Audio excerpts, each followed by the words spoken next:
Novel yakin Rizik tokoh berpengaruh dan ditakuti. Kapitra Ampera, buktikan kalau laku. Ditulis oleh Jo Putra di seaworld.com.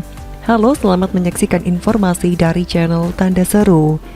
Wakil Sekjen PA 212 Novel Bamukmin masih unjuk gigi terkait dengan nasihat Kapitra Ampera yang ditujukan ke Muhammad Rizik Shihab dalam rencana mengajukan kasasi atas putusan Pengadilan Tinggi DKI Jakarta. Novel berargumen bahwa penangkapan MRS adalah perbuatan zalim terhadap mantan Imam Besar Front Pembela Islam atau FPI yang kini sudah menjadi organisasi terlarang.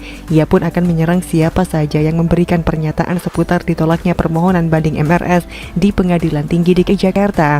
Novel sepertinya tidak puas atas keputusan banding tersebut, sehingga apapun yang menyinggung junjungannya akan meracau membabi buta untuk membela. Novel Bamukmin yang seorang calon wakil presiden ini mengkritisi Kapitra Ampera agar mengingatkan Jokowi dan Ma'ruf Amin untuk menghentikan segala tindakan kriminalisasi terhadap ulama. Novel juga meyakini bahwa seseorang yang menzalimi ulama dan habaib pasti tidak akan diterima amal dan ibadahnya oleh Allah. Sekarang pertanyaannya, ulama dan habaib seperti apa yang harus dihormati? Ulama yang sering menghujat orang lain? Ulama yang suka melakukan chat mesum? Ulama seperti MRS tidak mencerminkan tokoh agama yang baik. Apalagi MRS yang mengklaim keturunan Nabi juga tidak mencerminkan keteladanan dan kebaikan dari sang kakek. Bagi saya, MRS hanya manusia biasa yang tak lepas dari dosa-dosa. MRS bukanlah orang suci. Terbukti kini menjadi narapidana karena beberapa kasus yang pernah ia lakukan. Novel yang pernah bekerja di Pizza Hut dengan jumawa mengatakan bahwa Kapitra memang senior dalam hal hukum.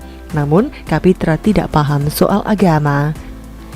Sama saudara seiman yang tidak sejalan saja dilabeli kafir, bagaimana dengan agama lain? Novel masih bersikukuh penangkapan MRS penuh dengan muatan politik karena ada kepentingan penguasa. Dia berani mengatakan hal tersebut lantaran MRS banyak pengikutnya sampai baliho-baliho yang tersebar ditakuti oleh penguasa.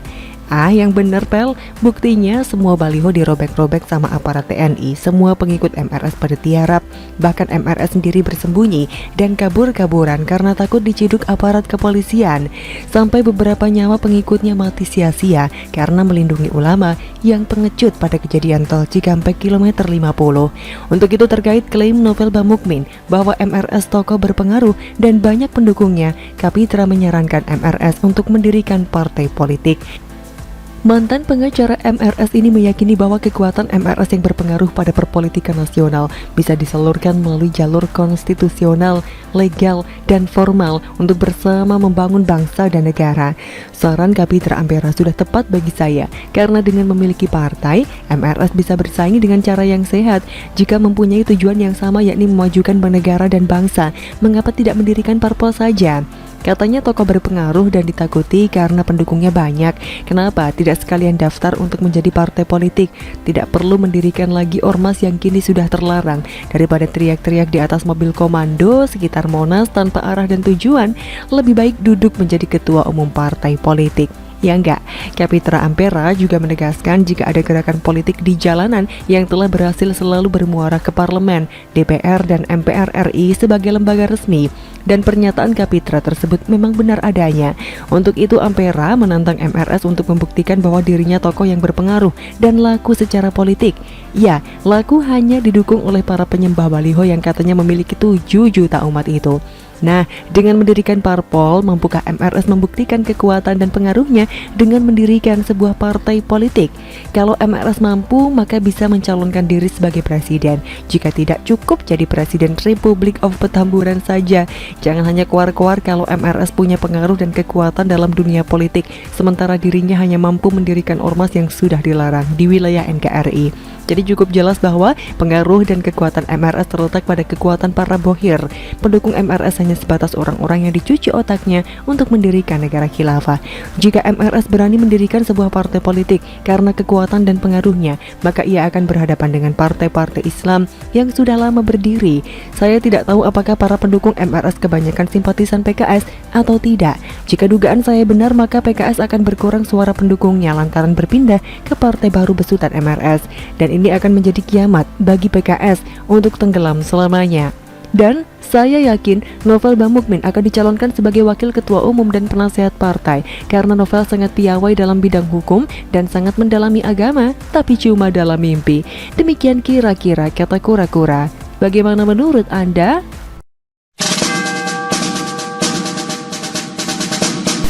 Mak jelap, dulu lecehkan Luhut dan Gus Dur, sekarang Bupati Banjarnegara jadi tersangka korupsi. Ditulis oleh Ferry Padli di seaworld.com. Halo, selamat menyaksikan informasi dari channel Tanda Seru. Biasanya sih orang yang suka menghina, merendahkan, atau mengejek orang lain adalah orang yang bermasalah, karena dengan jalan itulah ia berusaha untuk menutupi kesalahannya tersebut. Contoh, Fadlizon pernah mengatakan Presiden Jokowi plonga-plongo, nggak taunya dia doyan porno juga. Yang hal itu dibuktikan dengan akun Twitternya pernah like akun porno pada Januari 2021 lalu. Begitupun dengan Rizik, pernah mengatakan Presiden Jokowi dengan sebutan Jokodok dalam ceramahnya. Nggak taunya dia diam-diam melakukan chat seks dengan Firza Hussein tanpa sepengetahuan istri saya. Rizik sekarang lagi mendekam di penjara karena melanggar protokol kesehatan. Kalau Rocky Gerung jangan ditanya sudah berapa kali ia telah menghina presiden karena terlalu banyaknya. Yang hal itu ia lakukan untuk menutupi statusnya yang jomblo akut tersebut. Teranyar dan sempat viral juga di medsos Bupati Banjarnegara Budi Sarwono yang menghina orang lain. Tentu masih segar di ingatan kita karena kejadiannya memang baru seminggu yang lalu, yakni ia melecehkan Menko Maritim Luhut Binsar Panjaitan. Kala itu seperti tanpa bersalah, Budi mengatakan Luhut dengan sebutan Menteri Penjahit. Alhamdulillah, Banjarnegara dulu bor 99%, turunlah PPKM darurat. Saya baca aturannya sesuai saran Pak Presiden yang langsung ditindaklanjuti oleh Mendagri dan dilaksanakan pada waktu itu rapat sama menteri siapa itu? Penjahit, yang orang Batak itu? Iya, Pak Penjahit. Dilaksanakan PPKM darurat sampai sekarang PPKM level 4. Level 3 ternyata. Dengan adanya pembagian jaring pengaman sosial ini sangat efektif dan efisien, ujarnya. Yang sebenarnya pernyataan Budi itu tidak hanya menghina Luhut seorang, tapi ia turut merendahkan suku Batak lainnya yang bermarga Panjaitan, seperti Hinca Panjaitan, Trimedia Panjaitan, Basaria Panjaitan, serta Panjaitan Bersaudara atau Panbers. Tidak pelak karena kelakuannya terhadap Luhut dan marga Panjaitan tersebut tidak layak dilakukan, apalagi oleh seorang pejabat publik. Budi Sarwono pun menuai kecaman dari netizen. Bupati Banjarnegara ini tidak punya etika sama sekali, tidak punya rasa hormat kepada seorang menteri yang mendapat tugas dari presiden, ujar salah seorang netizen paling aktif di Indonesia, Ferdinand Hutahian. Tidak hanya itu, mantan kader Partai Demokrat yang sebelumnya dikenal dengan sebutan si celana dalam merah tersebut juga mengatakan Budi Sarwono kurang ajar melalui akun Twitternya @ferdinandhayan3. Bukan hanya itu, bupati ini melecehkan marga Panjaitan atau Batak dengan menyebut marga itu dengan kata penjahit. Kurang ajar. Lanjutnya dengan nada marah, bukan bercanda. Hingga pasca diskakmat rame-rame itu, Budi Sarwono akhirnya meminta maaf. Sebenarnya kalau menengok ke belakang, yang ia hina tersebut tidak hanya Luhut seorang, tapi mantan Presiden RI keempat yang juga dikenal sebagai Bapak Bangsa, Gus Dur, tidak lepas dari perundungannya.